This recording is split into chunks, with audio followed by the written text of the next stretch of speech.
السلام علیکم دوستو، اللہ کا احسان ہے کہ اس نے ہمیں ماہ رمضان جیسی عظیم نعمت سے سرفراز فرمایا، جس کی ہر گھڑی رحمتوں سے بھری ہے۔ اس مہینے میں عبادتوں کا ثواب بندوں کی نیتوں کے حساب سے خوب بڑھا کر دیا جاتا ہے۔ یہ ایک باطنی عبادت ہے جسے اللہ کے علاوہ کوئی اور نہیں جانتا جب تک کسی کو نہ بتائے۔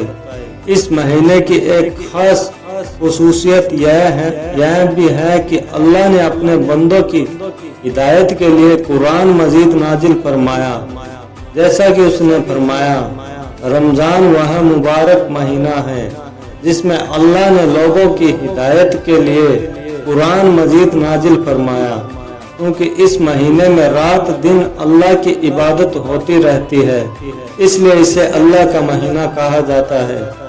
حدیث شریف میں ہے، جب رمضان کی پہلی رات آتی ہے تو آسمانوں اور جنت کے دروازے کھول دیے جاتے ہیں اور پورے مہینے کھلے ہی رہتے ہیں۔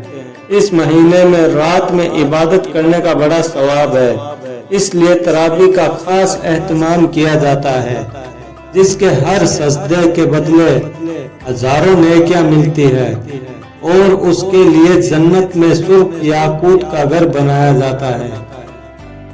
اس کے روزوں کی برکت سے اللہ کریم روزے دار کے گناہوں کو معاف فرما دیتا ہے۔ روزہ جہنم کی آگ سے ڈال ہے، مطلب یہ ہے کہ جو آدمی روزہ رکھے گا جہنم کی آگ اسے نہ جلا سکے گی۔ اس مبارک مہینے میں جس کا انتقال ہو جاتا ہے اس سے قبر میں سوال نہیں ہوتے۔ اس مہینے میں کھانے پینے کا حساب نہیں ہوتا۔ اللہ کی توفیق کے مطابق روزے دار چاہے جتنی حلال و پاک چیزیں کھائے اس کا حساب نہیں لیا جائے گا، بلکہ ثواب ہی ملے گا۔ یہی وجہ ہے کہ ہمیں رمضان میں کھانے پینے کی ایسی چیزیں ملتی ہے جو اور مہینوں میں نصیب نہیں ہوتی۔ اس مہینے کے احترام میں اللہ کے رسول بیٹیوں کو آزاد فرما دیا کرتے اور مانگنے والوں کو خوب نوازا کرتے۔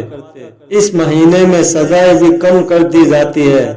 ہمیں چاہیے کہ ہم آخرت کی نعمتیں حاصل کرنے کے لیے اس مہینے میں زیادہ سے زیادہ نیک عمل کریں اور گناہوں سے بچتے رہیں۔ اس مہینے میں سحری و افطار کے وقت دعائیں قبول ہوتی ہے، اس لیے کھانے پینے کے ہی دھن میں نہ رہیں بلکہ دنیا و آخرت کی بھلائی بھی مانگے۔ روزے کی حالت میں مسواک کرنا سنت ہے۔ رمضان شریف کو قرآن کا مہینہ بھی کہا جاتا ہے، اس لیے اس مہینے میں تلاوت کا خاص اہتمام کیا جاتا ہے۔ اس مہینے میں حضرت جبرائیل علیہ السلام سرکار کی خدمت میں حاضر ہوتے اور قرآن شریف کا دور فرماتے، اس لیے ہمیں بھی تلاوت کا خاص اہتمام کرنا چاہیے۔ رمضان کو جہاد کا مہینہ بھی کہا جاتا ہے۔ اس مہینے میں اسلام کی پہلی جنگ بدر ہوئی تھی، جس میں اللہ نے 1000 کے مقابلے میں 313 کو شاندار کامیابی عطا فرمائی تھی۔ اللہ کریم اپنے محبوب صلی اللہ علیہ وسلم کے صدقے ہمیں رمضان کے روزے رکھنے اور اس کی راتوں میں عبادت کرنے کی توفیق بخشے۔